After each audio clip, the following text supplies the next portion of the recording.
Yeah.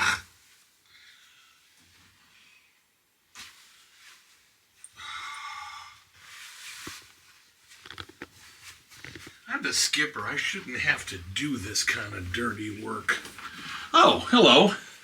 I'm Paul Ferrace, director of the USS Cod Submarine Memorial, and today we're talking about something very important to the crew habitability of the fleet submarine in World War II, the ability to do laundry. Yes, it's laundry day, and El Capitano has got to do the laundry. Man, this stuff smells.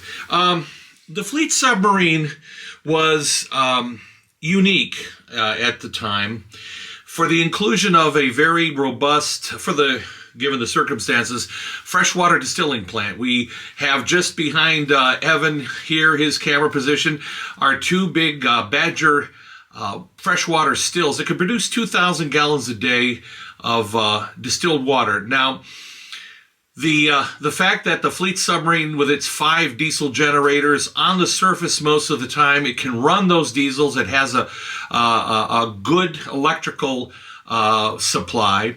You can run those electric steam kettles to boil the seawater, collect the steam, and it's distilled water, condense it, and put it into tanks, freshwater tanks. First priority, of course, are the battery freshwater tanks to feed the batteries.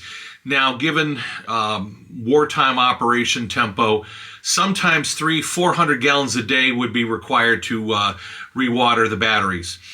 Crew drinking would be about 500 gallons. Again, you've got need for drinking and preparing food. But that left roughly 1,000 gallons a day. Again, when you're running your stills and when they're running perfectly, you had enough water for crew bathing and laundry. The fleet submarines built, the first fleet boats are built in the mid-30s. They include laundry facilities. Now, they're not throwing 2 pairs of socks into the washing machine like I used to do when I was a teenager. Drove mom crazy. But you would do laundry. Now, the cooks would be tasked with helping the stewards' mates do the ship's laundry 1 day a week. And on Cod, according to Don Stewart, our crack sonar man, the Wednesday night was reserved for ship's laundry. That's why the cooks take it easy. I think it's cold cuts and soup for supper at night because they're busy doing the laundry. Crew were allowed to do laundry, water permitting, based on availability. And they may have done it in divisions. I'm not sure. I talked to a number of the Cod guys. They remember doing laundry. You could do your own laundry provided water was available. You could collect condensate water. And of course, that's from the air conditioning. It's the stuff that drips from under your car on a hot summer day when you're running your AC. Now, that water is pretty pure.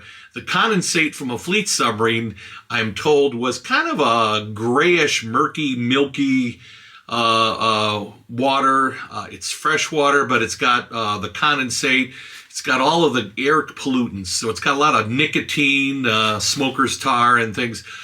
Doesn't smell too good, but it's distilled water, and it's probably smells a whole lot better than your underwear and socks. But anyway, you could do your own if you wanted to do that, or you could collect it, as I've done, in a nice ventilated laundry bag, and you would take it to the laundry. So, without further ado, I'm going to walk into our palatial crew washroom, and I'm going to put that down for the time being. We have here, as part of our interpretation, this lovely photo of a crewman from the submarine Bullhead doing some dungarees in his wringer washing machine. Now, fleet boats had 2 types of machines in general. If the submarine is built by Electric Boat Company or Manitowoc, the follow-on yard, you're going to have basically a household wringer washing machine. If the submarine is built by a government shipyard, Portsmouth or Mare Island, you're going to have a front loader, and hopefully we can insert a picture from the Pampanito or the Drum. They have their front-loading washing machine intact in their room. But Cod being EB, we've got our Ringer washing machine. Now, Ringers and the tub agitator design is actually very, very efficient for water. You saved your suds, or you had the ability to save your suds. In fact, my mom's first washing machine, 1964, she bought a Ringer washing machine. Now, within a year or two, she got one of those fancy automatics. But the idea is you stuff your laundry in there, you've got the standard agitator, and you can leave it going for as long as you need to. If you got lightly soiled things, maybe you just come back after you listen to Arthur Godfrey's 15-minute radio program on the radio, and then you come in and you'll run your wet laundry through the Ringer, and this one's seen better days. By the way, thanks to Tom Sokol, this was his mother's. Our original wartime Ringer washing machine went home with a chief during the decommissioning of Cod in 1945 at the Boston Navy Yard. So whoever that chief was, shame on you. But we have a very similar Ringer washing machine. So you run your clothing, your wet clothing, through these two rollers, and there's different settings, and it comes out, and you'll put it into in this case on Cod, probably some sort of a bucket or a pail. It's still very damp, but you'll run it through, and then you can drain the water and save it. Well, let's just say what you might do is pile up and accumulate your wet washed laundry, because you're going to put more in there. You're going to reuse that water until the soap suds disappear and the water's looking pretty gross and grungy. Then you'll drain it. Then you'll do the rinse. So you'll put fresh water in there, and you put your clothes back in there, agitate them to rinse them, and now you'll run them out a second time through the Ringers, and you don't want to get your fingers caught. My grandmother broke her arm on a Ringer washing machine. It caught her little thin arm and snapped a bone. But anyway, you'll run it through maybe 2 or 3 times, and then you'll take it to the dryer. But so there's your Ringer washing machine.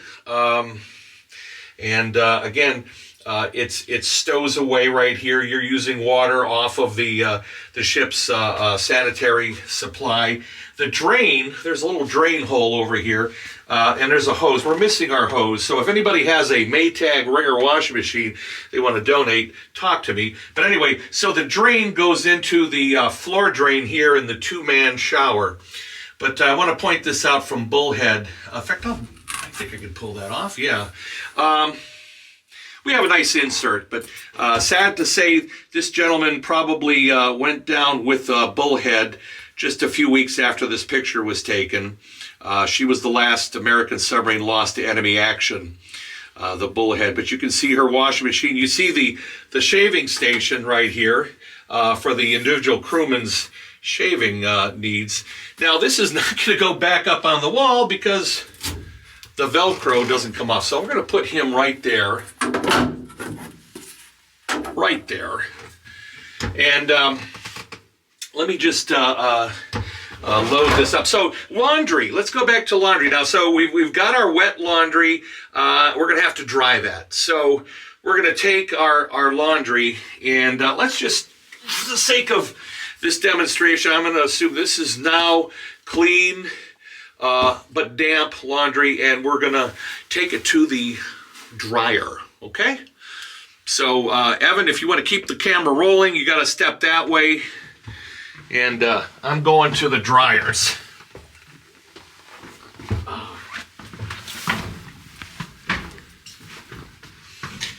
Now, through the editing process, we have put up this wet laundry, and now it's dried. Now, why are you putting the wet laundry in the engine room? Well, because remember, on the surface, most of the time, running your diesel generators virtually as often as possible, all the time. This is the main air intake for the engine room. And these are the engine air intakes right here and here for these V16 GM diesels, model 248. When we run these, they create an incredible draft, a suction of air. So you have air being pulled in from the overhead into the air intakes. And when we run engines, if I were to hold something like a piece of cloth here, you would see it being pulled, you know, the air rushing past. So you've got this air draft, and you have a 20-ton hot steel engine radiating quite a bit of heat. So the combination of the heat and the air rushing past either port and starboard, you got your laundry dried pretty quickly. Now, of course, you would get permission of the motor machinist mates running the engines to, you know, make sure they weren't going to be pulling cylinders or anything. Because if you do not do that, you'll get some terrible stains that won't come out. I don't care if you use Bon-Ami or bleach. That looks like oil. But you hang your laundry here, and I think we and Cobia, we have both of these boats have nice displays of the laundry facilities and the dryers here. Now, I don't know what Karen's doing on Cobia, but we recently acquired some good old genuine wooden clothespins, not them newfangled ones with the spring-loaded clips. Although you might want those on your nose if you're handling stinky laundry to begin with. So the engine rooms were your dryers. Now I got to address an issue because I know there's probably a lot of smoke boat submariners out there probably pulling their hair out. They're going to be pounding on the keyboard.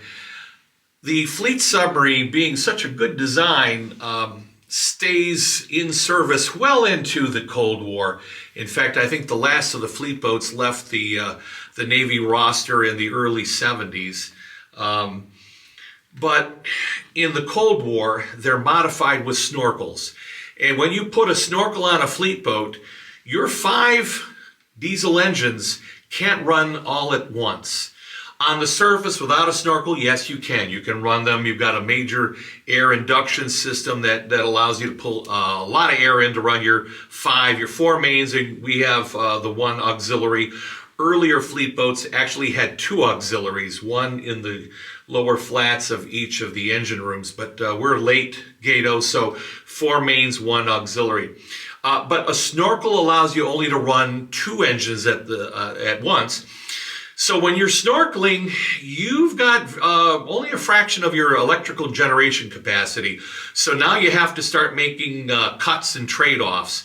Now, of course, you need propulsion, you need electrical energy for lighting and all that stuff, recharging batteries. So the luxury of running your stills continuously goes by the wayside. And also, the Badger stills are rather temperamental. They were better than the Kleinschmidt. The original stills were Kleinschmidts.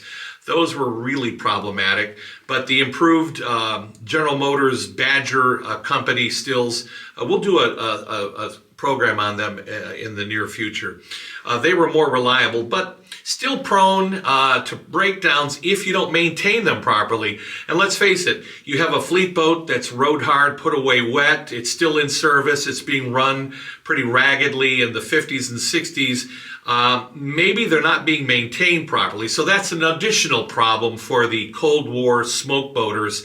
They maybe had finicky stills. So crew drinking, battery water is primary concern. So laundry kind of does fall by the wayside in the 60s and 70s, but in World War II on COD, they had the ability to do laundry. And that's told to us by the men who served on the boat. We'll talk about crew showering and such later, but suffice to say that on COD, enlisted men got a shower every 3rd day, a basin bath every day. Cooks who handled the food got a shower every day, and you had white linen on the wardroom table, so that had to be kept clean. So here's our laundry. And I gotta run this smelly stuff through the washing machine. Let's go back in there and maybe I want to get this kind of started up here. Let's talk about soap while we're at it.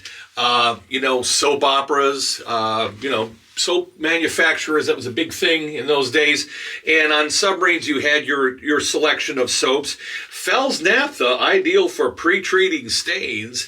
Now, the original Fels Naphtha was naphtha soap, and it was really nasty. In fact, they kept the name, but they had to change their formulation.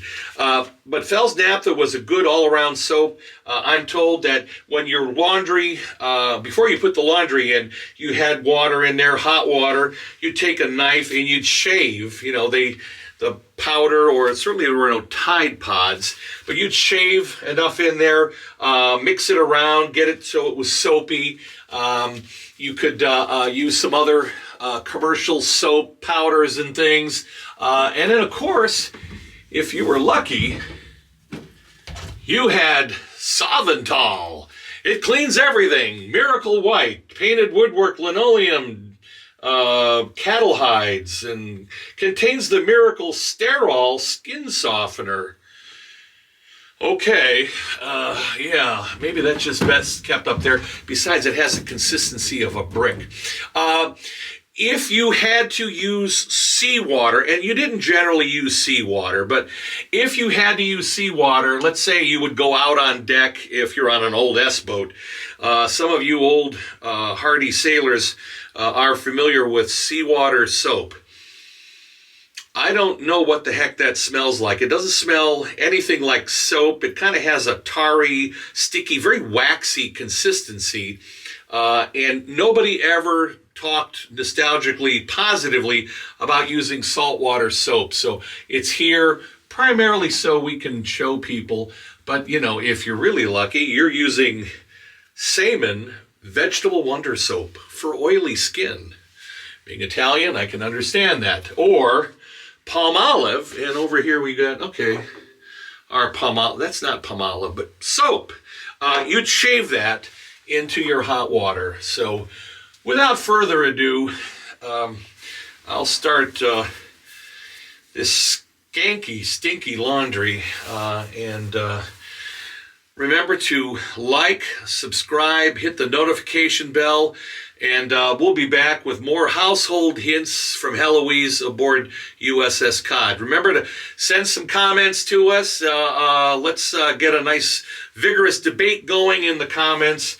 And I can't delay this any longer. I got to do the laundry. Thanks for joining us. Okay. Now I got to do everything. I got to do videos. I got to sign the paychecks. I'm doing the damn laundry.